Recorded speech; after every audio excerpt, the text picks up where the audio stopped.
Christchurch. Travel agencies will charge you $400 to explain what I am about to spoil in 60 seconds. Christchurch is far more than just a gateway. Most people treat it as a quick layover. But 3 or 4 days is the real sweet spot to explore the urban rebuild and the surrounding wilderness. Real travelers say you can stumble upon pure magic here if you look past the city center streets.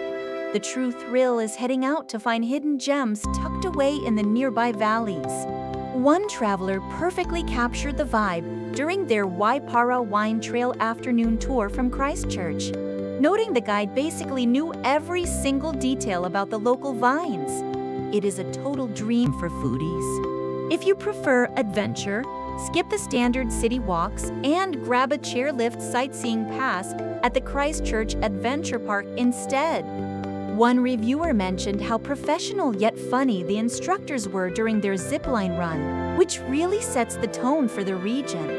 For something truly unforgettable, people keep raving about the Akaroa private whale watching day trip from Christchurch.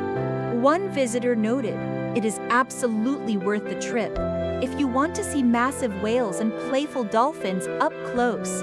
Budgeting for this trip is straightforward. You can grab a Christchurch hop-on, hop-off tram pass for about $22 to see the main sights, or spend around $80 for a full afternoon of wine tasting in Waipara. If you are traveling with a furry friend, many local spots and even some transport options here are pet-friendly. Also, the newer waterfront areas are incredibly easy to navigate, featuring smooth paths and plenty of rest seating if you need a break during your walk. All the tour links are in the description and the pinned comment. Our travel assistant plans the rest, so check the link in our channel bio. Like and subscribe if this was useful. Now you've seen my honest take on Christchurch. If you want to actually go, head to AccessTravel.com. The link is in the description, in the comments, and in my bio.